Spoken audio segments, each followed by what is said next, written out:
네, 마켓 인사이드 시간입니다. 미국에서 또 테이퍼링이 내년 1월부터 본격적으로 시행이 되게 되는데요.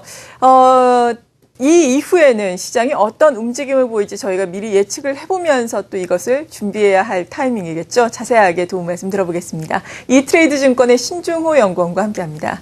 안녕하세요. 네, 안녕하십니까. 네, 먼저 테이퍼링을 내년 1월부터 시행하겠다라고 이번 FOMC 회의를 통해서 밝혀졌는데 이 이후의 시장의 움직임은 지금까지는 어떻게 평가를 하세요?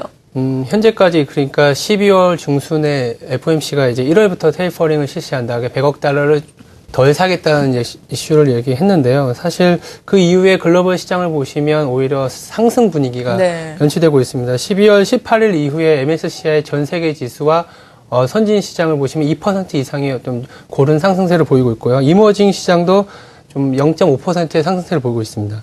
그러나 이머징 내에서도 터키라든지 뭐 태국 같은 경우에는 낙폭이 굉장히 큰 상황이고 이머징 중심국인 중국 같은 경우에도 2%의 하락세를 보이고 있습니다.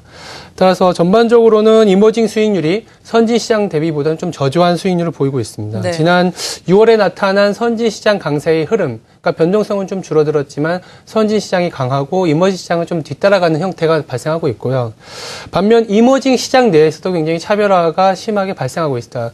이를테면 이제 터키나 태국 같이 정정 불안국 같은 경우에 굉장히 낙폭이 큰 반면에 90년대에 뭐 동아시아 위기도 발생했지만 그 이후에 착실히 준비한 뭐 수출 중심의 한국이라든지 내수 중심의 말레이시아 같은 경우는 상승세를 유지하고 있다는 점이 특징이라고 할 수 있겠습니다. 네. 그렇다면 실제로 테이퍼링이 시행되는 이후에, 그러니까 1월 이후에는 어떤 흐름을 보일지가 궁금한데 지금과 같이 선진국 장세가 잘 가고 그리고 신흥국에서는 차별화되는 현상이 계속해서 이어질까요? 어떻게 전망을 하세요? 그러니까 이제 실제 이제 테이퍼링이 아직 시행된 건 아니거든요. 1월부터 그렇죠. 시행을 하는데 그러한 상황을 이제 미리 가늠할 수 있는 거는 사실 이제 지난 6월에 테이퍼링을 하겠다라고 이제 코멘트가 나오고 주가 변동성이 발생을 했죠. 그 이후에 시장을 좀 어떤 특징들이 나타나는지를 살펴보면 가늠할 수 있다고 볼 수 있는데요. 저희는 한 3가지 정도로 보고 있습니다. 첫 번째는 뭐냐면 좋게 봤을 때 글로벌 경기가 바닥을 통과했다라는 부분이고요. 두 번째는 채권과 주식의 동반 랠리가 종료했다. 즉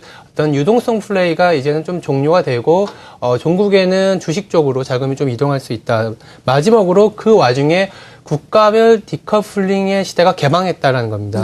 좀 더 자세히 말씀드리면 올해 중반 테이퍼링 시사 이후에 글로벌 장단기 금리차가 좀 확대가 됐습니다. 장단기 금리차가 확대됐다라는 거는 이 지표만 놓고 보면 글로벌 경기는 바닥을 쳤다라고 볼 수 있는 거고요.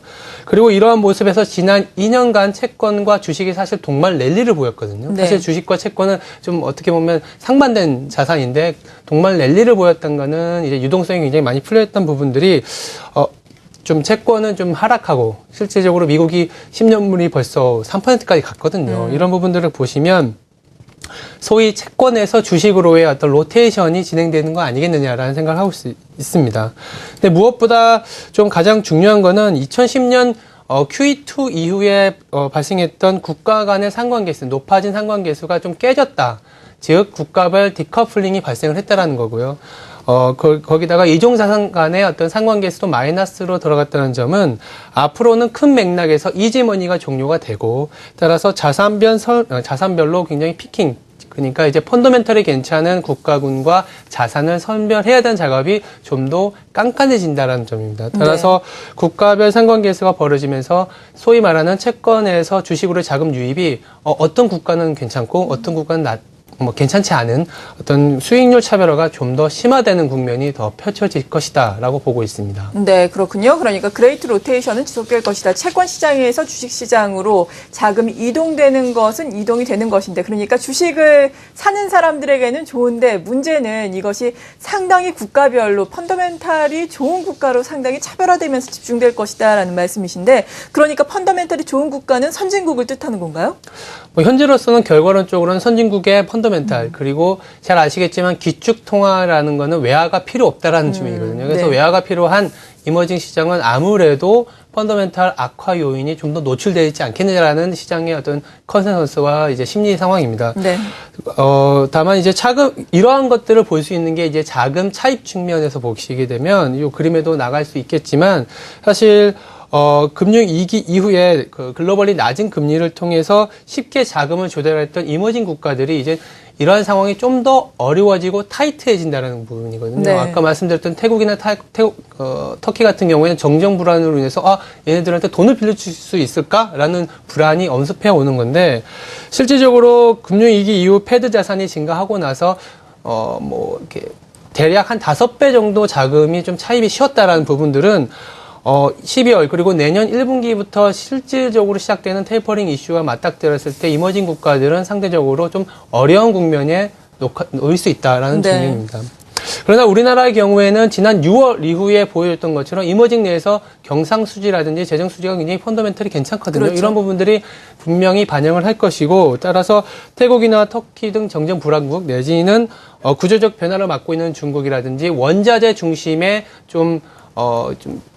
원자재 중심의 그러니까 인도네시아나 브라질 같은 국가보다는 주가 하반 경직성이 굉장히 높을 것이다라고 판단하고 있습니다. 네, 내년 전반적으로 보자면은 선진국의 강세가 이어지는 가운데 신흥국 내에서도 우리가 계속해서 올 하반기에 이야기를 들었던 우리나라는 신흥국 내에서도 펀더멘털이 괜찮기 때문에 경상수지 흑자국이기 때문에 신흥국 내에서 차별화가 계속해서 이어질 수 있을 것이다라고 말씀해 주셨습니다. 1월 시장을 그렇다면은 압축을 해서 볼 필요가 또 있을 것 같은데 네. 1월 시장은 좀 긍정적인 전망을 해도 될까요? 어떻게 보세요? 사실 이제 테이퍼링을 실시하고 글로벌 증시가 좀 반등을 강하게 한 국가도 네. 있지만 사실 저희도 올라왔는데 연말 연초 특히 연초에 대한 기대감은 사실 좀 내려놓을 필요가 있다고 볼 수 있겠습니다. 오늘 삼성전자 하락에서도 아까 전 프로에서도 말씀을 드렸지만 사실 주요 체크 포인트는 역시 밸류에이션과 실적입니다.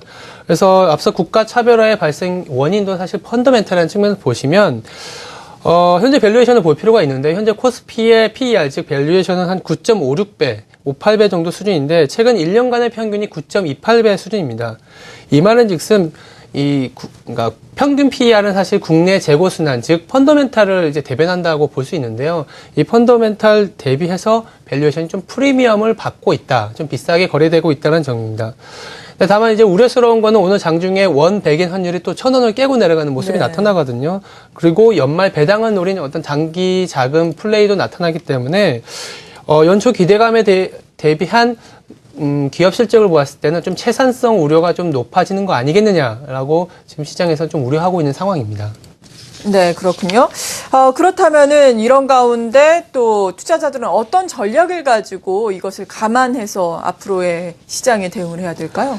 결국엔 동일한 내용일 수 있겠지만 예. 밸류에이션과 실적을 체크하라는 말을 들을 수 있겠는데요. 한 가지 이제 포인트는 뭐냐면 밸류에이션 측면 즉 기대치가 너무 높아진 종목군은 조금 이렇게 톤 다운 시켜서 봐야 된다라고 말씀드릴 수 있겠습니다. 네. 현재 시장 전체적으로 코스피 2014년에 대한 연간 순이익을 116조 원 정도 보고 있는데요.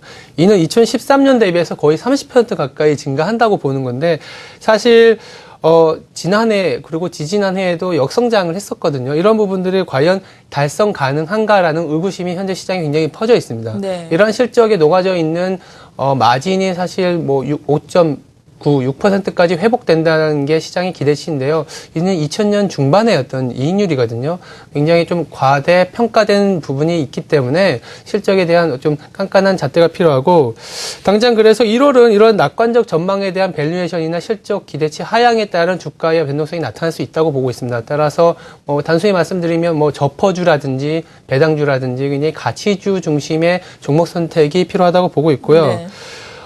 한 가지 분기점은 그래서 1월 중순에 실적 신이 시작되거든요. 4분기라든지 내년에 대한 좀 가늠자가 발표되기 때문에 이런 기대치를 만약 국내 펀더멘탈이 좀 받쳐주면 그 시점이 아마 주가의 바닥일 거라는 판단이 들고요. 아니면 기대치를 하회하더라도 주가 변동성이 발생하게 되면 내년 전체로 봤을 때는 1월 중순 내지는 2월 1분기가 사실 주가 좀 저점이지 않겠냐라는 게 저희들 시각입니다. 네, 잘 알겠습니다. 이트레이드 증권의 신중호 연구원과 함께 내년 테이퍼링 이후에 전반적인 글로벌 증시의 방향성 전망을 해보면서 1월 시장, 우리 시장의 대응 전략까지 들어봤습니다.